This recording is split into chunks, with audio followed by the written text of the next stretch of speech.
Alhamdulillahi Rabbil Alamin. Wassalatu wassalamu ala ashrafil mursalin Nabiyyina wa maulana Muhammadin wa ala alihi wa sahbihi ajma'in. Wa ashhadu an la ilaha illallah wahdahu la syarika lah. Wa ashhadu anna Muhammadan abduhu wa rasuluh sallallahu alaihi wa ala alihi wa sahbihi wa man tabi'al huda ila yaumiddin. Alhamdulillah, puji syukur kita haturkan kehadirat Allah Subhanahu wa taala. Di kesempatan pagi ini kembali kita melanjutkan kajian rutin dengan membaca buku Umur yang kedua. Insyaallah yang akan kita baca adalah definisi dari umur kedua. Seperti apa makna umur yang kedua itu? Ada beberapa amal yang pahalanya terus mengalir, sekalipun pelakunya telah meninggal dunia. Dia tidak bisa lagi beramal, jasadnya dikubur dalam tanah, namun kebaikannya tidak pernah putus, sehingga pahalanya terus mengalir pada orang ini meskipun dia sudah berada di alam kubur. Itulah hakikat umur yang kedua. Umur di mana kita sudah tidak bisa lagi beramal, namun pahala tetap mengalir. Sehingga Anda garis bawahi bagian ini. Hakikat dari umur yang kedua adalah umur di mana kita sudah tidak bisa lagi beramal, namun pahala tetap mengalir. Kondisinya seperti ini. Ketika seorang manusia dia dalam posisi hidup, maka dia bisa beramal. Tidak kelihatan. Sebentar.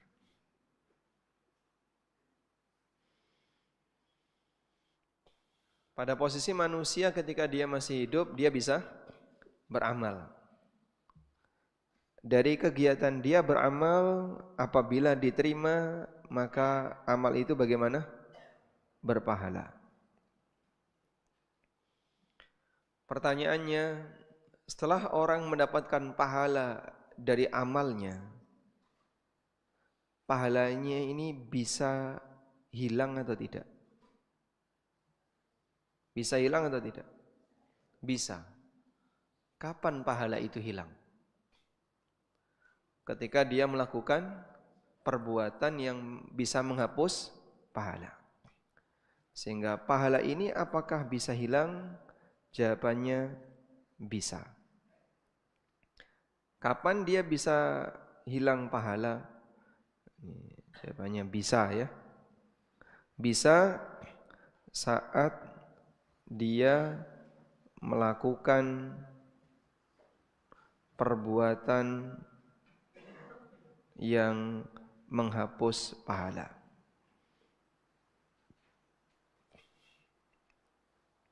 Contohnya apa? Syirik. Ketika orang berbuat syirik, Allah tegaskan dalam Al-Quran, innahu may yusyrik billah faqad habita amaluhu wa huwa fil akhirati minal khasirin. Orang yang berbuat syirik, amalnya terhapus. Contoh syirik. Lain asyrakta la yahbatanna amaluka. Kalau kamu berbuat syirik, maka sungguh seluruh amalmu akan terhapus. Dari sini kita bisa mendapatkan kesimpulan, amal orang yang hidup tidak aman. Artinya, amal orang yang hidup tidak ada jaminan aman. Karena berpeluang hilang pahala. Berpeluang hilang pahala. Ibarat sebuah tabungan, sepanjang pemiliknya masih hidup, berpeluang untuk habis. Karena pemiliknya bisa saja menggunakan tabungan itu, ngambil uang itu, atau diambil oleh istrinya, dan seterusnya. Sehingga pada posisi ini, amalnya orang yang hidup berpeluang hilang. Sekarang kita ganti orang yang mati. Orang yang mati ini, dia waktu hidup, dia punya jariyah. Saya tulis saja jariyah. Amal yang pahalanya terus mengalir. Bisa bentuknya wakaf, bisa bentuknya mengajarkan ilmu, bisa bentuknya apalagi mengalirkan selokan, membuat parit, dan seterusnya. Lalu dari sini pahala berdatangan, mengalir. Pahalanya terus mengalir. Walaupun pelakunya sudah mati. Nah, maka pertanyaannya, ini bisa hilang enggak? Bisa hilang? Ya? Bisa atau tidak? Tidak. Atau bisa? Tidak. Kenapa tidak bisa? Karena peluang batalnya tidak ada. Ini mau dibatalkan pakai apa? Sebab pemiliknya sudah mati, sehingga pemiliknya sudah tidak bisa lagi berdosa. Maka pada posisi ini amalnya dijaga oleh Allah. Pemilik tidak bisa syirik. Nah, orang udah mati bisa berbuat syirik enggak? Tidak. Sepanjang ketika dia mati dia mukmin, kemudian dia masih punya amal-amal jariyah yang utuh dan pahalanya terus mengalir, pemiliknya tidak bisa berbuat syirik, pada posisi inilah amalnya aman. Jadi, pahalanya dalam keadaan aman. Maka pahala orang mati lebih terjamin.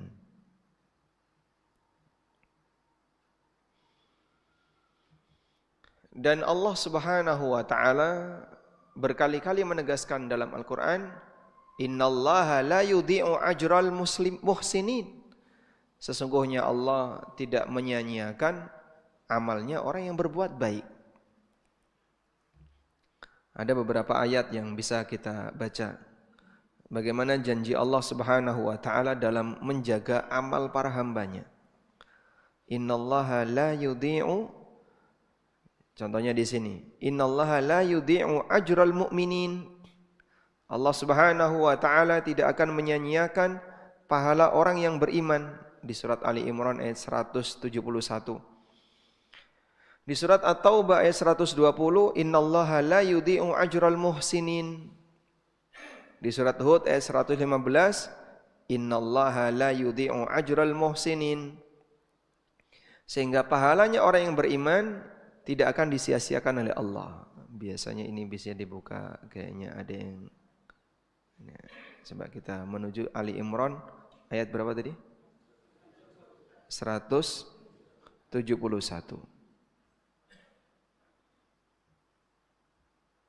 Baik.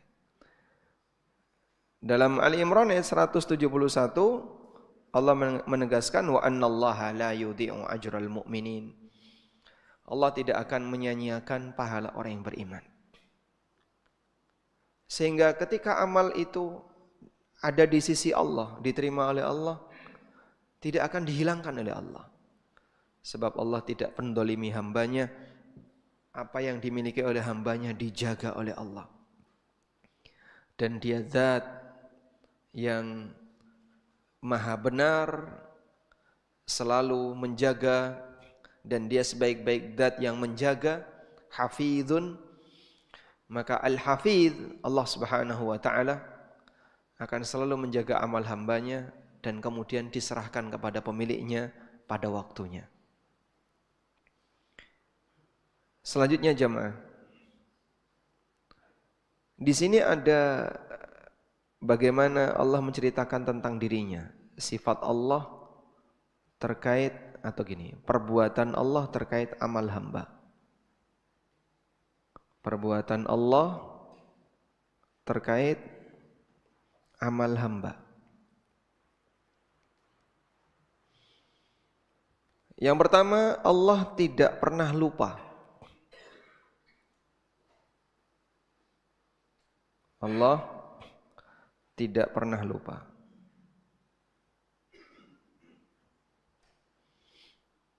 Yang kedua, Allah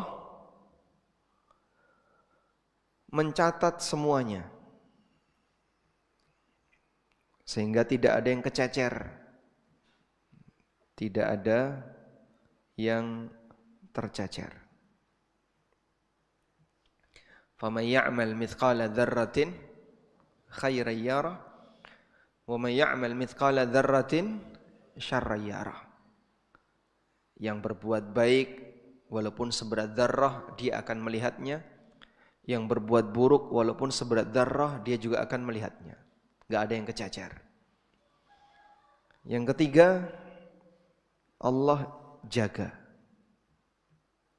sehingga tidak ada yang hilang. Sehingga bagaimana Allah memberlakukan amal para hambanya, dia tidak pernah lupa. La yadhillu rabbi wa la yansa. Allah tidak pernah keliru dan tidak pernah lupa. Wa ma kana rabbuka nasiya. Rabbmu tidak pernah lupa. Yang kedua, Allah mencatat semuanya. Ma li hadzal kitabi la yughadiru saghiratan wala kabiratan illa ahsaha. Kitab apa ini? Tidak membiarkan yang besar maupun yang kecil, semuanya dimasukkan. Dan Allah menjaganya. Sesungguhnya dia adalah Al-Hafidh, zat yang menjaga. Innallaha la yudhi'u ajral muhsinin. Allah tidak pernah menyia-nyiakan, tidak pernah menghilangkan pahala orang yang berbuat baik. Sudah? Maka hamba tidak perlu khawatir ketika dia selesai beramal, kemudian amal itu diterima oleh Allah, tidak akan ada yang hilang. Coba berbeda dengan aktivitas manusia. Misalnya bapak disuruh kerja, silakan kamu kerja, sudah? Terus saya dapat gaji berapa? Gajinya sesuai dengan perolehan kerja kamu. Lah kemudian nanti gimana? Kamu setorkan catatan kerjamu. Kamu setorkan catatan kerjamu. Sehingga kita kerja dan di saat yang sama kita disuruh untuk nyatat sendiri. Hari ini dapat berapa dicatat, hari ini dapat berapa dicatat. Jika kamu tidak nyatat, berarti tidak bisa dapat gaji. Misalnya kerja hari ini kok kamu lupa nyatat, atau ada kerjaan kamu yang tercecer sehingga tidak tercatat. Ada bagian yang kamu lakukan di situ tidak kamu cantumkan dalam laporan. Saat mau mengajukan gaji nggak dibayar karena nggak ada dalam catatan. Kira-kira yang terjadi gimana, Pak? Ya? Kita bekerja dan kita repot nyatat sendiri. Gitu, Pak ya? Saat Anda bekerja, Anda akan kerepotan karena Anda harus nyatat sendiri. Tapi seperti ini tidak dilakukan oleh manusia ketika dia beramal. Makanya andaikan Anda diperintahkan, tolong Bapak beramal hari ini dan catat sendiri amalmu. Nanti setelah catat ada Allah, kasih tanda tangan di akhir. Sanggup nggak kira-kira? Kita nggak bakalan sanggup. Sehingga kita tulis kecil-kecil. Tadi senyum sama si A. Jadi amal nggak, Pak? Hah? Amal. Sedekah nggak? Sedekah. Tulis. Skornya berapa? Sedekah. Skor sekian. Anda tidak diperintahkan untuk itu. Masya Allah. Pemurahnya Allah kepada hambanya yang sedang beramal. Sang hamba tidak diminta untuk menulis skor amalnya. Andai kan sang hamba diminta untuk nulis skor amalnya sendiri, banyak yang kecacar nggak? Hah? Banyak yang kececer.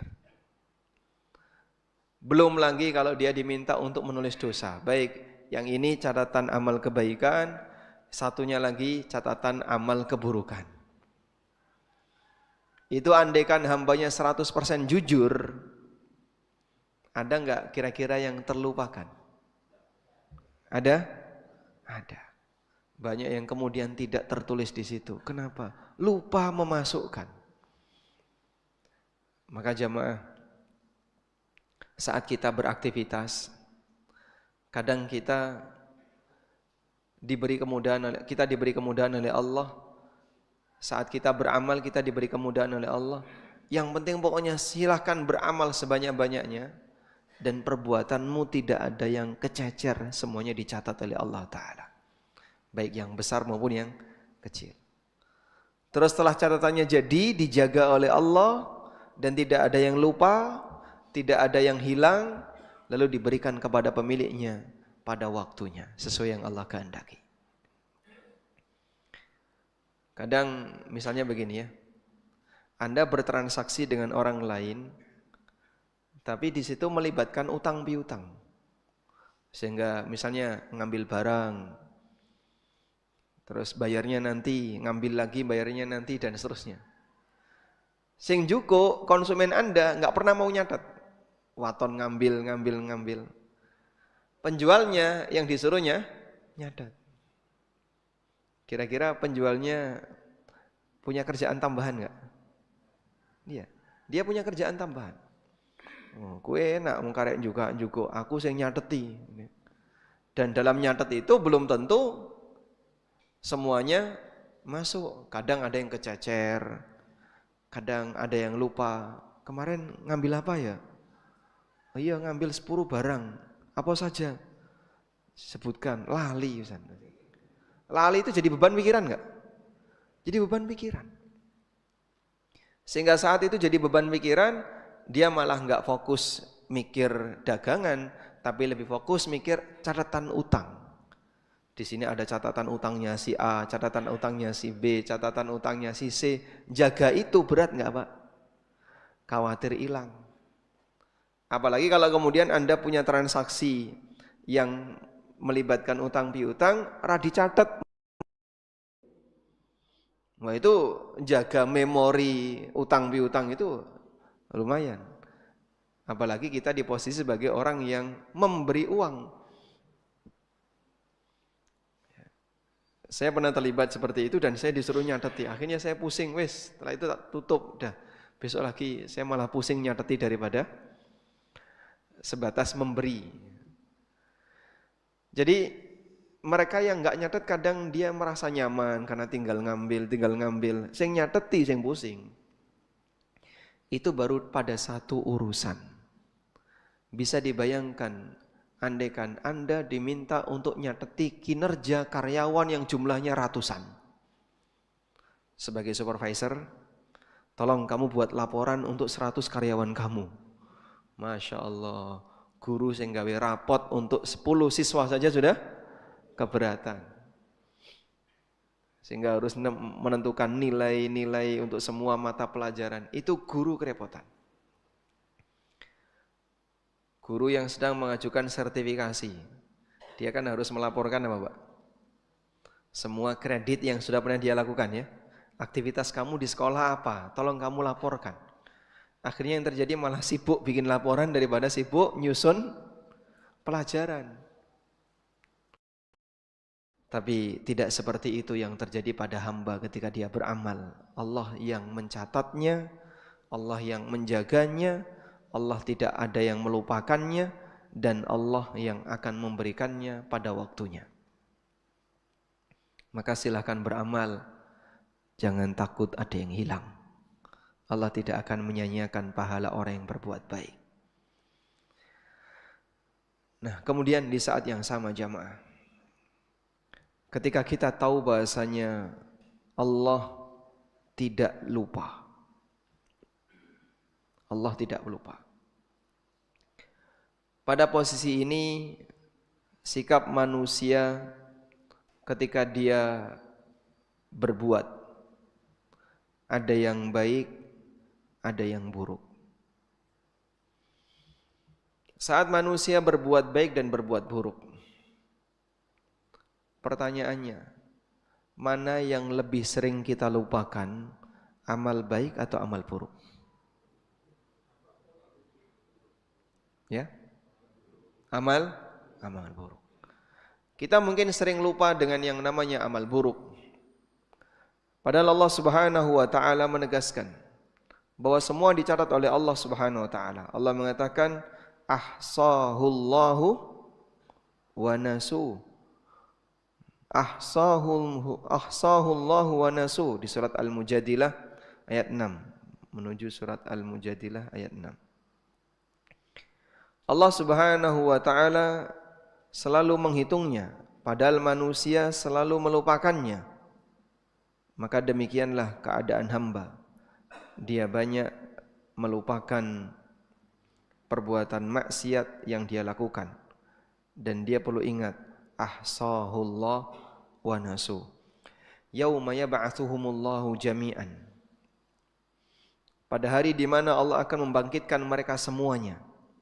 Fayunabbi'uhum bima 'amilu. Lalu Allah akan ceritakan kepada mereka apa yang telah mereka kerjakan. Ahsahullahu wa nasu. Allah menghitungnya dan mereka melupakannya. Maka di sini tinggal ada dua pilihan. Kita berbuat buruk, kita berbuat maksiat dan kita sering melupakan maksiat itu. Kita sudah enggak sadar kalau kita banyak dosanya. Sampai pada saatnya ketika manusia itu diuji oleh Allah dengan penyakit. Dia mengalami sakit yang lama sekali enggak sembuh-sembuh. Muncul komentar. Gusti Allah ini kenapa toh? Lara kaya ngene. Allah itu kenapa kok saya dikasih sakit seperti ini? Dosaku lho apa? Kok aku dikai lara kaya ngene? Nggih, Pak, ngeten niku, Pak. Pernah dengar orang kayak gitu, Pak? Ya? Apa dosa saya? Kok saya sampai dikasih sakit seperti ini? Buktinya apa itu? Lupa 100% dengan dosanya. Sehingga pada posisi ketika dia dikasih penyakit seperti itu, barulah dia bilang, dosaku iki apa kok aku sampai dikai penyakit kaya ngene? Dosane bapak iki kathah. Dosamu banyak, tapi kau banyak lupa. Sampai komentar seperti itu. Maka di saat yang sama, tolong jaga baik-baik bagian ini. Mungkin kita pernah beramal soleh. Dan dalam posisi ketika kita beramal soleh, kita lupa. Kita lupa. Lalu ada orang yang mengingatkan. Pak, terima kasih Pak ya. Kenapa Mas? Dulu Bapak sudah bantu saya. Kapan ya Mas? Dulu. Sik tak eling-eling, tak eling. Oh iya ya. Dhisik aku wis tahu bantu sampean sakmene. Oh, malah dieling-eling. Dosanya dia lupakan. Ketika dia punya amal baik yang diingatkan oleh orang lain, dia merasa bangga, kemudian diingat-ingat. Lalu dia merasa ujub dengan amal itu. Bisa saja karena ujubnya ini menghapus amalnya. Maka kalaupun Bapak Ibu pernah berbuat amal saleh dan Anda sudah lupa, lupakan saja. Wah, engko nek saya lupakan hilang no Pak pahalanya. Jangan khawatir, innallaha la yudhi'u ajral muhsinin. Allah tidak pernah menyia-nyiakan pahala orang yang berbuat baik. Bapak lupa, Allah tidak lupa. Ahsahullah wa nasu. Penyeimbang dosa yang kita lupakan adalah kebaikan yang kita lupakan. Sehingga kalaupun Anda pernah punya amal soleh, kemudian lupa, dan itu membuat kita jadi tidak ujub dalam melakukan amal, biarkan lupa. Sebagaimana kita melupakan dosa, yang nanti itu akan jadi penyeimbang. Semoga amal soleh yang aku lupakan bisa mengimbangi dosa yang aku lupakan. Kita lanjutkan. Kita menyadari bahwa usia kita sebagai umat hamba, sebagai umat Nabi Muhammad SAW sangat terbatas. Usia umat Nabi Muhammad SAW tidak panjang. Dalam hadis dari Abu Hurairah radhiyallahu anhu, Nabi SAW menyebutkan, "A'maru ummati ma baina sittin ila sab'in wa aqalluhum man yujawwizu dzalika." Umur umatku antara 60 sampai 70 tahun. Sekali di antara mereka yang bisa melampaui usia itu.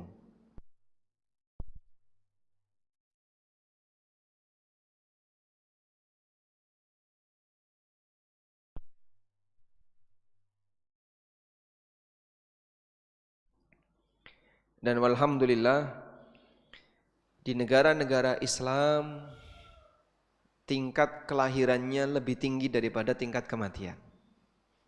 Antara natalitas dengan mortalitas lebih tinggi natalitas, tingkat kelahiran.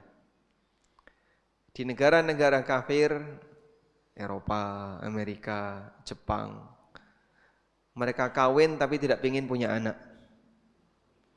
Sehingga mereka ingin bebas anak. Maka populasi orang tua lebih banyak daripada anak-anak. Sehingga dalam prediksi mereka, sekian puluh tahun ke depan, mayoritas penduduk Jepang kakek-kakek. Mayoritas penduduk Jepang kakek nenek. Yang sekolah-sekolah, anak-anak kecil sudah nggak ada, tinggal dikit. Karena mereka nggak ingin punya anak. Di negara Eropa juga seperti itu. Dan itu sudah mengkhawatirkan. Makanya dulu mereka gencar mempromosikan KB, mempromosikan membatasi anak. Karena dikhawatirkan kalau jumlah manusia tidak dibatasi, akan terjadi rebutan makanan. Sehingga mereka akan saling berperang. Nah, teori itu dimiliki oleh orang Barat dan dikirim ke Timur untuk membatasi jumlah penurunan populasi orang Timur. Wa makaru wa makarallah wallahu khairul makirin. Mereka mau berbuat makar dan Allah balas makar mereka. Yang terjadi sebaliknya. Orang Barat justru tidak mau punya anak. Maka walhamdulillah kaum muslimin ya, walaupun secara pendapatan tidak lebih kaya daripada orang kafir, tapi mereka lebih berani untuk menghadapi tantangan hidup sehingga tidak takut punya anak walaupun punya banyak utang. Betul ya Pak? Alhamdulillah. Karena itu sebagai muslim yang ingin memiliki banyak bekal menuju akhirat, sudah selayaknya dirinya mulai merencanakan amal yang usianya lebih panjang dibandingkan umur dirinya. Kita ulang ya. Bagi muslim yang ingin memiliki bekal di akhirat, sudah selayaknya dirinya merencanakan amal yang usianya lebih panjang dibandingkan umur dirinya. Jadi mikir, kira-kira amal apa yang bisa saya tinggal sebagai tabungan amalan yang pahalanya terus mengalir. Mulai sekarang sudah mulai direncanakan. Sebagai gambaran sekaligus contoh, ada beberapa manusia yang karyanya lebih panjang dibandingkan usia pelakunya. Anda bisa lihat para ulama dengan aneka karya mereka. Usia hidup mereka sama sebagaimana usia manusia pada umumnya. Bahkan di antara mereka usianya ketika meninggal hanya 40-an tahun. Ada juga yang usianya 50-an tahun. Imam Asy-Syafi'i rahimahullah, usia beliau ketika meninggal 54 tahun. Beliau lahir 150 Hijriah dan wafat 204 Hijriah. Berarti usianya berapa ketika meninggal? 54 tahun. Namun beliau mewarnai dunia dengan ilmu dan banyak karya. usianya 54 tahun, tapi karya Imam Syafi'i bertahan sampai sekarang sudah lebih dari 1200 tahun. Imam Ahmad bin Hanbal, beliau mengalami siksaan yang sangat berat ketika ditangkap oleh kerajaan dan dicambuk berkali-kali sampai pingsan. Tapi Allah berikan usia yang cukup panjang, 77 tahun. Beliau wafat tahun 241 Hijriah. Sementara karya beliau yang sampai sekarang masih dipakai, Musnad Imam Ahmad, kemudian fatwa-fatwa beliau yang ditulis oleh murid-muridnya, sehingga menjadi beberapa buku. Masail Imam Ahmad. Buku Masail Imam Ahmad itu kumpulan fatwanya Imam Ahmad. Bukan beliau yang nulis, tapi ditulis oleh muridnya. Masail Abdullah, Masail Abi Dawud, Masail siapa. Jadi murid-muridnya itu mengumpulkan sendiri-sendiri, sehingga jadi buku Masail Imam Ahmad. Berapa usianya karya ini? Lebih dari 1200 tahun. Yang nulis 77 tahun, tapi karyanya lebih dari 1200. Imam Bukhari beliau wafat di tahun 256 Hijriah di usia 62 tahun. Sementara Sahih Bukhari tetap bertahan dan menjadi referensi kaum muslimin, menjadi referensi bagi kaum muslimin hingga masa sekarang. Jika kita hitung sejak wafatnya Bukhari, berarti usia Sahih Bukhari lebih dari 1180 tahun. Penulisnya usianya 62 tahun, tapi karyanya menembus ribuan tahun. An-Nawawi rahimahullah, beliau wafat tahun 676 Hijriah di usia 45 tahun. Sementara karya beliau Riyadhus Shalihin, Arba'in Nawawi dan kitab yang lainnya bertahan lebih dari 760 tahun. Syekhul Islam Ibnu Taimiyah wafat tahun 728 Hijriah di usia 67 tahun. Karya-karya beliau banyak jadi referensi sampai sekarang di berbagai bidang ilmu. Makanya disebut Syekhul Islam, guru dalam Islam. Karena di semua bidang ilmu beliau ada. Bahas masalah akidah, ada namanya. Bahas masalah tafsir, beliau muncul di situ. Bahas masalah fikih, Syekhul Islam termasuk yang menonjol dalam bidang fikih. Bahas masalah apapun, nama Ibnu Taimiyah enggak ketinggalan. Karena kan ada ulama yang kadang bahas masalah ini namanya ada, tapi di disiplin ilmu yang lain enggak ada. Karena hanya fokus di satu bidang ilmu tertentu. Dan jika ditarik dari tahun wafatnya beliau, berarti karya beliau lebih dari 715 tahun. Al-Hafidz Ibnu Hajar Al-Asqalani wafat pada tahun 852 Hijriah di usia 79 tahun. Karya beliau di bidang hadis sebagai acuan generasi setelahnya. Dan usia karya beliau lebih dari 590 tahun. Maka tidak ada manusia yang bisa untuk saat ini ya punya umur yang lebih panjang dibandingkan karyanya para ulama. Umur kita enggak sampai 100 tahun, tapi karya ulama melebihi ratusan tahun. Dan masih banyak ulama yang lainnya, karya mereka tetap hidup selama ratusan bahkan ribuan tahun, sekalipun jasad pemiliknya telah terkubur di dalam tanah. Sehingga gimana itu Pak? Pahalanya terus mengalir. Berarti kita perlu nulis buku Pak. Jenengan mau nulis apa? Sudah punya rencana mau nulis apa? Wah saya nggak bisa nulis buku, terus gimana? Bisa nggak punya peran untuk terlibat dalam menyebarkan? Nulis raiso, menyebarkan bisa. Kalau nggak bisa nulis, ikut berperan dalam menyebarkan. Contohnya gimana Pak? Jamaah butuh kitab Riyadhus Shalihin nggak? Kalau ada yang gratis, mau ngambil nggak? Ya? Tapi syarat, bayar. Nggak jadi gratis no Pak. Baik, misalnya ada pengumuman kitab Riyadhus Shalihin gratis, ngambil di depan. Ya? Jumlahnya cuma 50. Ini yang hadir ada berapa ini? 50 ada ini? 50 yang bagian sini 50 ya. Baik. Jumlahnya cuma 50. Tapi di sini ada 200 orang.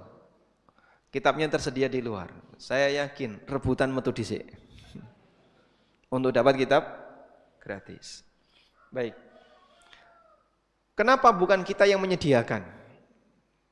Nah, di saat Anda yang menyediakan, saya belikan kitab Riyadhus Shalihin, tak taruh di luar, siapa yang mau ngambil silahkan, nanti dipelajari. Masya Allah. Berarti Anda turut punya peran menebarkan karyanya para ulama, walaupun kita yang nggak nulis. Kita nggak ikut nulis. Terutama buku-buku yang dikaji, buku-buku yang dipelajari. Ketika buku itu dipelajari, ketika buku itu dikaji, dan Anda tahu insya Allah nanti ini akan dibahas sampai selesai. Baik, bukunya para jamaah, nanti saya yang nanggung. Semuanya saya gratisi. 2 saja. Enggak jadi semuanya ya. Nah, kalau mau seperti itu silahkan. Sehingga harapannya yang bersangkutan bisa apa? Ikut terlibat dalam estafet menyebarkan ilmu. Para ulama mengatakan yamutul alimu wa yabqa kitabuhu. Orang alim bisa saja mati, tapi kitabnya tetap bertahan. Maka kalau bisa, bagi mereka yang punya kemampuan untuk menulis, silakan menulis.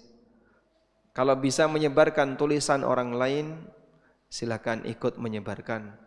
Setidaknya dalam perlombaan menyebarkan kebaikan, jangan sampai kita tidak punya peran. Minimal ada sebagian peran yang bisa kita gunakan. Baik, kira-kira sudah punya gambaran Pak, apa peluang amal yang bagus? Coba Bapak kalau punya kenalan mahasiswa yang belajar di kampus Islam dan serius belajar, misalnya di UIM ya. Saya ada kenalan mahasiswa UIM. Baik, tanya ke mereka, mahasiswa UIM butuh kitab apa? Butuh kitab apa? Oh, kami ada pelajaran kitabnya ini, tapi gratis, sudah ditutupi oleh pihak kampus. Ada enggak kitab yang enggak gratis? Ada, pelajarannya di Masjid Nabawi. Banyak yang ikut. Itu bukunya sebutkan, ini. Berapa kira-kira? Sekian. Baik, ada berapa orang yang ikut? Ya kurang lebih mahasiswa yang ikut dalam pelajaran di Masjid Nabawi, kajian Syekh Abdul Razak misalnya, atau Syekh Dr. Anis Thohir dalam masalah hadis. Ada mungkin 30 orang, 40 orang Indonesia. Baik. Coba nanti saya belikan kitab itu untuk sekian orang. Bermutu itu Pak. Anda wakaf Quran 100 di masjid dengan yang kitab seperti ini, fungsinya beda.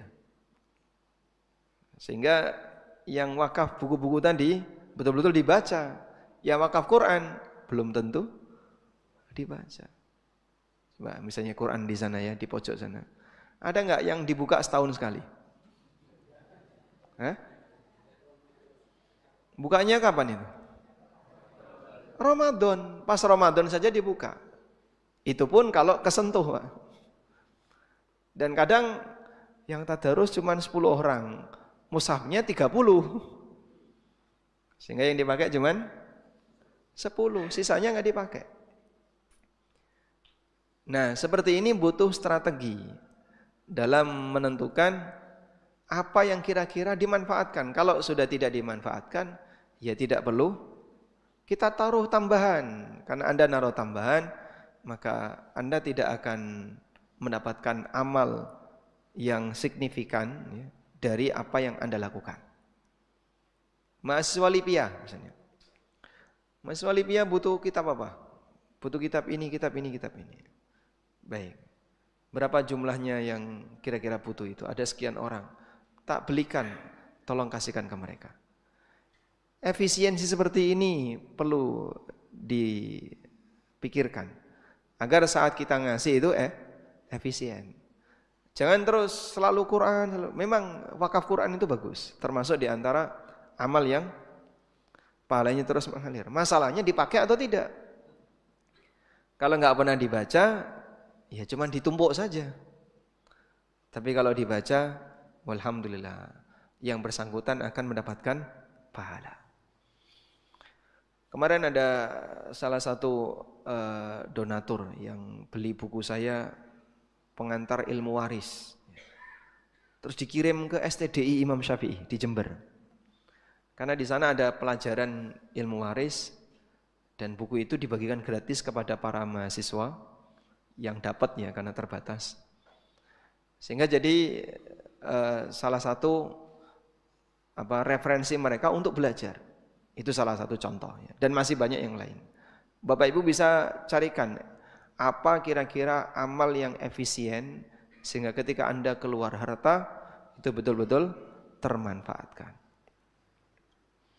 Ibnul Jauzi pernah berpesan, "Man ahabba alla yanqati'a amaluhu ba'da mautihi falyanshuril ilma bitadwini wat ta'lim." Siapa yang ingin amalnya tidak putus setelah kematiannya, maka sebarkanlah ilmu dengan cara menulis atau dengan cara mengajarkan. Kalau dua-duanya enggak bisa, Pak, ya tadi ikut terlibat dalam apa? Menyebarkan. Nulis raiso, ngajari ora iso. Maka jangan sampai kita tidak punya andil, tidak punya peran. Sehingga ambil bagian dengan cara ikut terlibat dalam menyebarkan.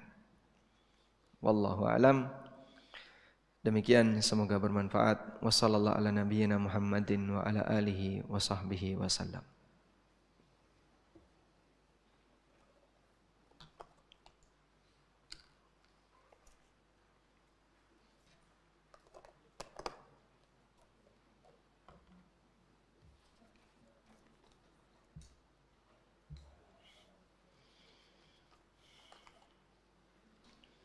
Assalamualaikum. Waalaikumsalam. Setiap salat wajib atau salat sunnah, saya sudah berusaha khusyuk. Hati tetap ingat sedang salat, tapi pikiran diajak setan mikir macam-macam. Lalu ingat saya sedang salat, ingat Allah, lagi-lagi setan menggoda sampai selesai salat. Apakah salat saya itu diberi pahala atau tidak? Ibarat anak sekolah, berapapun tiap mengerjakan tugas mendapatkan nilai. Kalau sholat mendapatkan pahala atau batal sholat kita. Baik. Sepanjang punya bagian khusyuk dalam sholat, walaupun pas baca surat atau ketika doa sujud, ketika doa ruku, ada bagian yang khusyuk. Jadi kadang kita sholat kan hati ini keluar masuk ya. Kadang sudah sampai dapur, balik lagi. Sudah sampai tempat parkir, balik lagi. Sampai mana, balik lagi. Keluar masuk.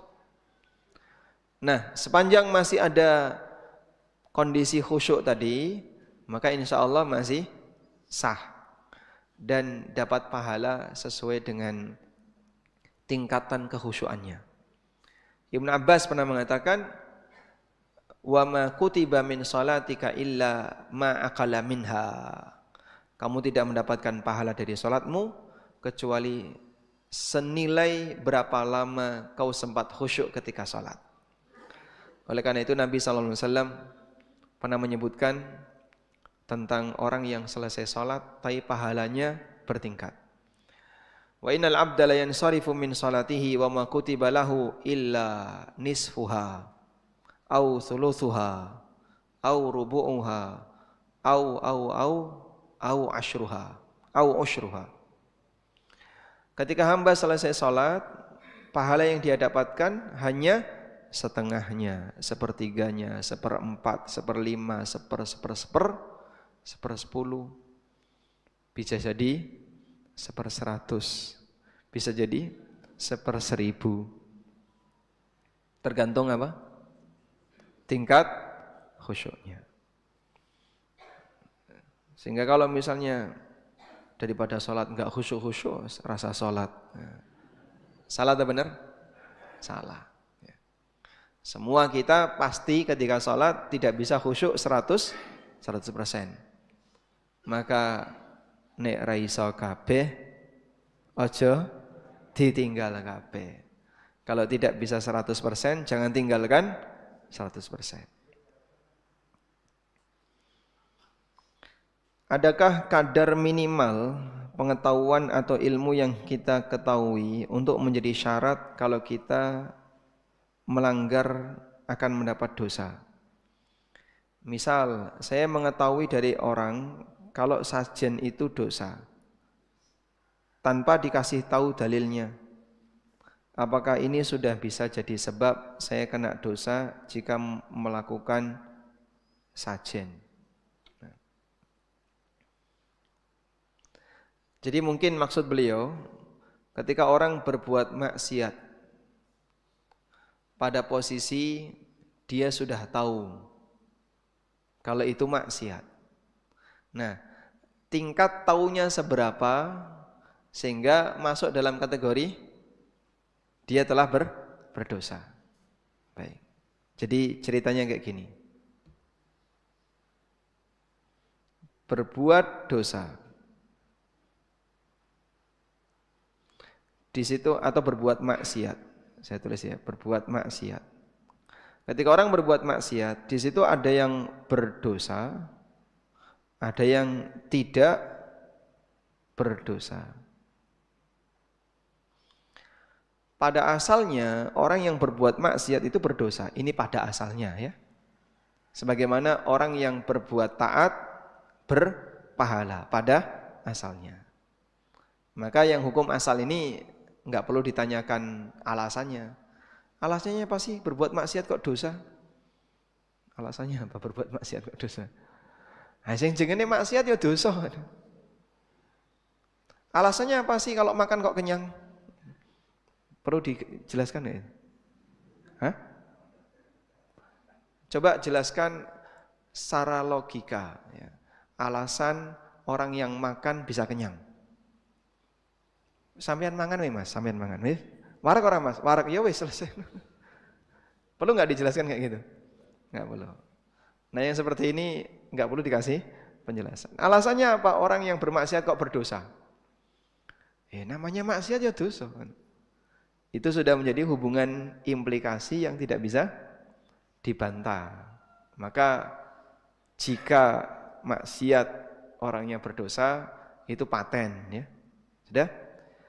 Nah, maka penjelasannya adalah kapan seorang berbuat maksiat tidak berdosa. Ada beberapa kondisi yang Allah sebutkan di akhir surat Al-Baqarah. Rabbana la tu'akhidna in nasina au akhtana. 1, lupa. 2, keliru. 3, tidak tahu. 4, dipaksa. Illa man ukriha wa qalbuhu mutmainnum bil iman, kecuali orang yang dipaksa sementara hatinya masih yakin dengan iman. Pada 4 kondisi ini atau tambah lagi misalnya tidak berakal, 6 belum balik. Nah, pada 6 kondisi ini Orang ketika beramal, berbuat maksiat, dia tidak berdosa. 6 kondisi. Sudah? Nah, beliau tanya di keadaan nomor 3 nih. Di kondisi nomor 3. Sejauh mana ilmu yang diketahui oleh seseorang sehingga membuat dia ketika melakukan perbuatan itu dia berdosa. Ya, selama dia tahu itu salah. Walaupun tidak tahu dalilnya. Walaupun tidak tahu dalilnya. Selama dia tahu itu salah, maka dia berbuat itu dosa. Walaupun dia tidak tahu dalil. Misalnya, riba, dosa enggak? Dosa. Pak, jangan melakukan riba. Sampean dosa. Tapi aku kan durung ngerti dalile. Oh, sampean ora ngerti maca Quran ya ora iso. Ditunjukkan dalilnya yang enggak ngerti. Tapi dia tahu kalau riba itu dosa. Riba itu maksiat. Berdosa atau tidak? Berdosa. Kenapa? Karena dia sudah tahu kalau itu salah. Dan Allah tahu orang ini tahu atau tidak? Allah tahu.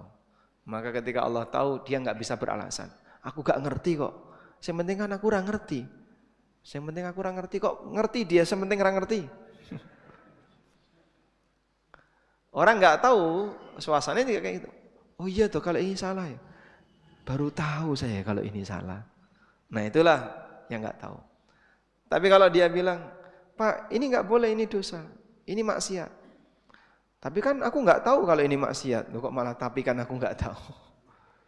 Berarti kan sebenarnya dia apa? Sudah tahu. Tapi mulutnya ngomong tidak tahu. Baik. Dan Allah tahu ketika sang hamba berbuat maksiat apakah dia tahu atau tidak tahu. Dan seperti ini tidak bisa dibohongi ya. Nah, kita lanjutkan. Assalamualaikum WRWB. Waalaikumsalam warahmatullahi wabarakatuh. Disampaikan bahwa ada amal jariyah dan ada dosa jariyah. Terkait dosa jariyah, bagaimana jika yang awal atau orang pertama telah bertaubat, sementara orang yang tetap melaksanakan dosa itu, apakah orang yang sudah taubat menanggung dosa jariyahnya? Jika dia sudah menjelaskan kepada yang pernah diajak, sudah selesai tanggung jawabnya. Dan itu yang Allah sebutkan dalam Al-Quran, illal ladzina tabu wa aslahu wa bayyanu, kecuali orang yang bertaubat, memperbaiki diri, wa bayyanu, dan dia menjelaskan. Fa ulaika atubu alaihim, mereka itulah orang yang taubatnya aku terima. Sehingga pada saat orang itu berbuat maksiat, kemudian dia ditiru oleh orang lain, lalu dia taubat, kemudian dia memberitahu kepada yang niru ini, nyun tulung, kemarin itu niru saya, itu ternyata dosa, tolong jangan kamu kerjakan. Sudah? Masalah orang ini tetap bertahan atau tidak, di luar tanggung jawab yang bersangkutan. Maka insya Allah yang bersangkutan sudah lepas tanggung jawab. Karena itulah para ulama yang dulu pernah menyebarkan penyimpangan, setelah mereka bertobat, mereka menulis buku yang isinya koreksi atas penyimpangannya dia di masa silam. Abul Hasan Al-Asy'ari salah satu di antaranya. Beliau dulu pernah jadi Mu'tazilah. Dan beliau ini terkenal khatib, pintar ngomong. Sehingga namanya banyak memberi pengaruh bagi yang lain. Beliau dulu Mu'tazilah, terus beliau tinggalkan itu prinsip Mu'tazilah, lalu beralih kepada akidah Ahlul Kalam yang lain, terpengaruh dengan Kullabiyah. Kemudian beliau tinggalkan akidah ini dan beliau beralih menjadi Ahlus Sunnah dengan nulis buku Al-Ibana an Usulid Diyanah, Maqalatul Islamiyyin. Ini isinya khilaf di antara para kaum muslimin terkait masalah akidah, dan Risalah ila Ahli Tsaghar. Tapi mereka yang mengatakan, oh enggak, Abul Hasan itu mati membawa akidah kullabiyah, buku-buku ini tidak diakui.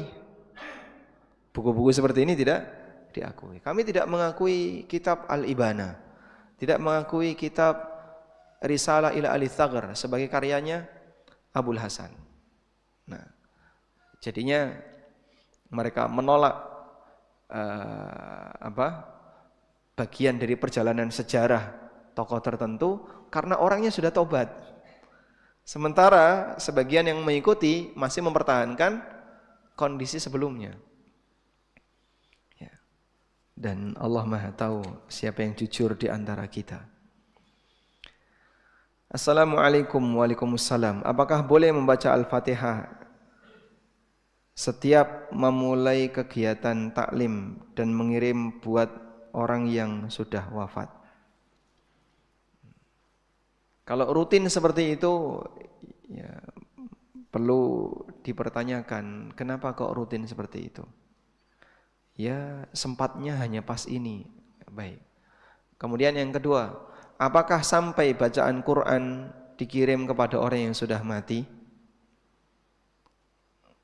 Dalam mazhab Syafi'iyah dan Malikiyah tidak sampai.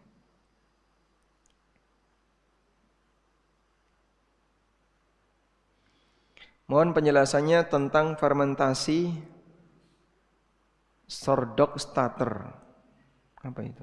Untuk pengembang roti. Karena fermentasi ini bisa sampai tidak ada masa expirednya. Ada yang berumur 200 tahun.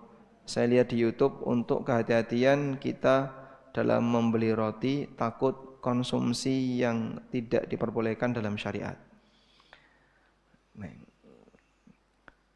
Berkaitan dengan masalah makanan, intinya 3 ya. 1, bahannya halal. Kalau dia mengandung najis atau bahan haram, tidak boleh. Yang kedua, tidak memabukkan. Kalau dia memabukkan, tidak boleh. Yang ketiga, tidak membahayakan. Sepanjang itu makanan membahayakan, dilarang. Karena kita tidak boleh membahayakan diri sendiri, baik dengan makanan maupun dengan senjata tajam maupun yang lainnya. Nah, Anda bisa ngukur kira-kira pengembangan fermentasi yang tadi diceritakan dari 3 unsur ini ada atau tidak. Kalau enggak ada, aman Pak misalnya. Itu tidak akan mengalami atau tidak beresiko serius bagi badan, tidak memabukkan dan tidak ada bahan yang haram, silakan dikonsumsi. Nah, dan mungkin Bapak Ibu juga bisa ya melakukannya. Misalnya telo tanpa expired. Nah, dimasukkan ke freezer. Masya Allah. Sampai kapan Pak? Sampai freezernya mati. Wallahu alam. Baik, cukup ini dulu. Sekarang udah jam 6 lebih 2 ya. Demikian, semoga apa yang kita bahas ini bermanfaat.